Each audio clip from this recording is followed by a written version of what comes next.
The परीक्षा academy में आप सभी का स्वागत है। आज का विषय है उत्तरी विशाल मैदान और उसका निर्माण। उत्तरी विशाल मैदान और उसका निर्माण। उत्तरी विशाल मैदान हिमालय के दक्षिण और प्रायद्वीपीय पठार के उत्तर में फैला भारत का विस्तृत समतल मैदान है।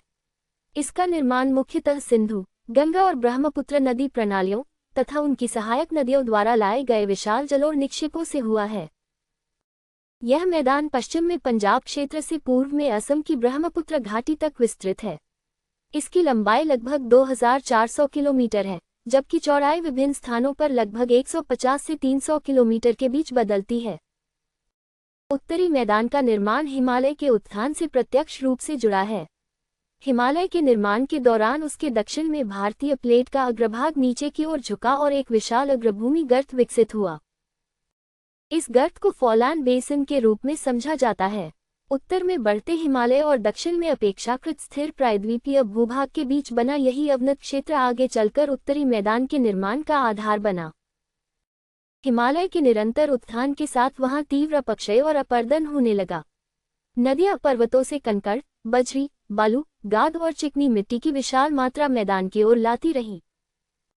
सिंधु, गंगा और ब्रह्मपुत्र तथा उनकी असंख्य सहायक नदियों ने लाखों वर्षों तक इन अवसादों को गर्त में जमा किया। लगातार निक्षेपण से पुराना अवनत क्षेत्र भरता गया और विशाल जलोढ़ मैदान विकसित हुआ।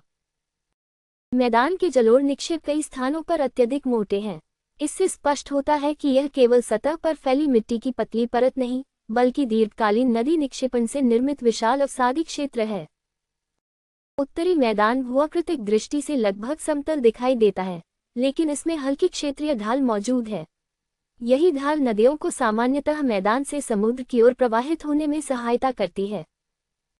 अत्यंत कम ढाल के कारण नदियों की गति पर्वतीय क्षेत्रों की तुलना में कम हो जाती है।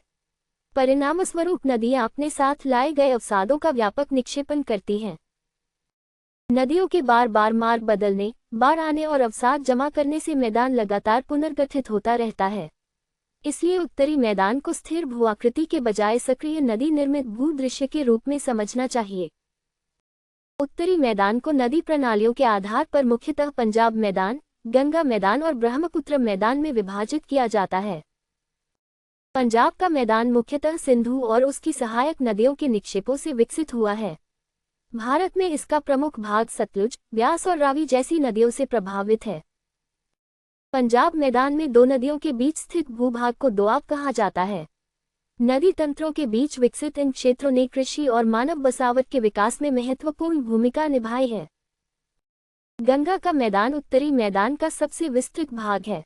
इसका विस्तार उत्तर प्रदेश, बिहार, झारखंड के कुछ उत्तरी भागों और पश्चिम बंगाल तक मिलता है। गंगा मैदान का निर्माण गंगा तथा यमुना, घाघरा, गंडक, कोसी, सोन और अन्य सहायक नदियों द्वारा लाए गए अवसादों से हुआ है। गंगा मैदान में सामान्य ढाल पश्चिम से पूर्व और दक्षिण पूर्व की ओर है। ढाल अत्यंत मंद होने के कारण नदियां कई क्षेत्रों में विसर्ग बनाती हैं और व्यापक बाढ़ मैदान विकसित करती हैं।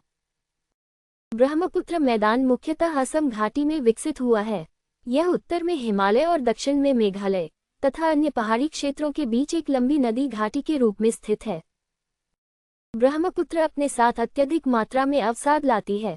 नदी की बहुधारात्मक प्रकृति, चैनल परिवर्तन, बालू के निक्षेप और नदी द्वीप इसके मैदान की विशिष्ट विशेषताएं हैं। उत्तरी मैदान में जलोढ़ निक्षेपों की प्रकृति के आधार पर भाबर, तराई, बांगर और खादर जैसी विशिष्ट स्थलाकृतिक पट्टियां पहचानी जाती हैं।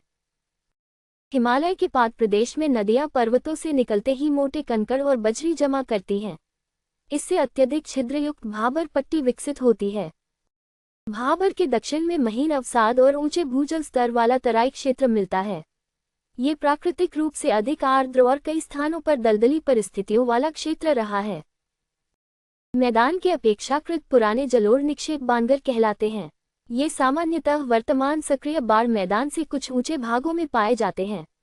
बांगर क्षेत्रों में कहीं कहीं कैल्शियम कार्बोनेट के कठोर निक्षेप पाए जाते हैं, जिन्हें कंकर कहा जाता है। नदियों द्वारा नियमित रूप से बाढ़ के दौरान जमा किए जाने वाले नवीन जलोढ़ को खादर कहा जाता है। लगातार नए अवसाद मिलने के कारण खादर क्षेत्र सामान्यतः अत्यधिक उपजाऊ होते हैं। नदी के सक्रिय बाढ़ मैदान में प्राकृतिक तटबंध, विसर्ग, विसर्ग कटाव से बनी गोखुर झीलें और पुराने नदी मार्ग जैसी स्थलाकृतियां सामान्य रूप से विकसित होती हैं। प्राकृतिक तटबंध नदी के किनारे बाढ़ के दौरान मोटे अवसादों के निक्षेप से बनते हैं। इनके पीछे अपेक्षाकृत निचले क्षेत्रों में महीन अवसाद और जलभराव पाया जा सकता है। मैदान की नदियां कई स्थानों पर विसर्ग बनाती हैं। विसर्ग के अत्यधिक विकसित होने पर नदी अपना छोटा मार्ग अपना सकती है और पुराना मोड़ अलग होकर गोखुर झील का रूप ले सकता है। कोसी जैसी नदियों ने ऐतिहासिक रूप से अपना मार्ग व्यापक क्षेत्र में बदला है। अत्यधिक तलछट, मंद ढाल और चैनल परिवर्तन के कारण उत्तर बिहार में बाढ़ की समस्या विशेष रूप से महत्वपूर्ण है। ब्रह्मपुत्र मैदान में भी अत्यधिक तलछट और चैनल परिवर्तन के कारण नदी तटों का कटाव, बाढ़ और नदी द्वीपों के आकार में परिवर्तन सामान्य प्रक्रियाएं हैं। उत्तरी मैदान के निर्माण की प्रक्रिया आज भी जारी है। प्रत्येक बार नदी द्वारा नए अवसादों के अपर्दन, परिवहन और निक्षेपण के माध्यम से मैदान के किसी न किसी भाग को बदलती रहती है। उत्तरी मैदान की जलोढ़ मिट्टी, समतल भूमि और व्यापक जल उपलब्धता ने इसे भारत के सबसे महत्वपूर्ण कृषि क्षेत्रों में विकसित किया है। गंगा सतलुज मैदान में गेहूं, चावल, गन्ना और अनेक अन्य फसलों की सघन कृषि विकसित हुई है, जबकि पूर्वी मैदानों में अधिक वर्षा और जल उपलब्धता के कारण धान का महत्व बढ़ जाता है। समतल स्थलाकृति ने नहरों, सड़कों, रेल मार्गों, नगरों और अन्य आधारभूत संरचनाओं के विकास को अपेक्षाकृत आसान बनाया है। उपजाऊ भूमि, जल उपलब्धता, कृषि और परिवहन सुविधाओं के कारण उत्तरी मैदान विश्व के अत्यधिक घनी आबादी वाले क्षेत्रों में शामिल है। दिल्ली, लखनऊ, कानपुर, प्रयागराज, वाराणसी, पटना और कोलकाता जैसे बड़े नगरीय केंद्र इसी व्यापक मैदानी भूभाग और इससे संबंधित नदी तंत्रों में विकसित हुए हैं। उत्तरी मैदान आर्थिक दृष्टि से अत्यंत उत्पादक है, लेकिन बाढ़, नदी तट कटाव, जलभराव, भूजल दबाव और नदी मार्ग परिवर्तन जैसी समस्याएं इसकी सक्रिय नदीजनित प्रकृति से जुड़ी हुई हैं। मैदान के पश्चिमी भागों में अत्यधिक सिंचाई और भूजल उपयोग जल संसाधन पर दबाव उत्पन्न कर सकता है, जबकि पूर्वी भागों के कई क्षेत्रों में अत्यधिक जल और मौसमी बाढ़ प्रमुख चुनौती बन सकते हैं। उत्तरी मैदान को केवल समतल और उपजाऊ क्षेत्र मानना पर्याप्त नहीं है।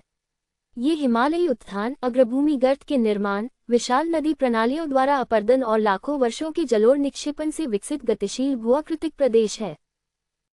परीक्षा की दृष्टि से इसके निर्माण का क्रम स्पष्ट रखना महत्वपूर्ण है। हिमालय का उत्थान, उसके दक्षिण में अग्रभूमि गर्त का विकास, हिमालय से विशाल मात्रा में अवसादों का अपर्दन, सिंधु गंगा ब्रह्मपुत्र नदी प्रणालियों द्वारा उनका परिवहन और दीर्घकालीन निक्षेपण, तथा अंततः विशाल जलोढ़ मैदान का विकास। मानचित्र आधारित अध्ययन में पंजाब मैदान, गंगा मैदान और ब्रह्मपुत्र मैदान के विस्तार के साथ हिमालयी पाद प्रदेश, प्रमुख नदी प्रणालियों और मैदान की सामान्य ढाल को समझना विशेष रूप से उपयोगी है। हमसे जुड़ने के लिए आपका बहुत बहुत धन्यवाद। ऐसी ही उपयोगी अध्ययन सामग्री के लिए वीडियो को लाइक और शेयर करें तथा द परीक्षा अकेडमी चैनल को सब्सक्राइब अवश्य करें।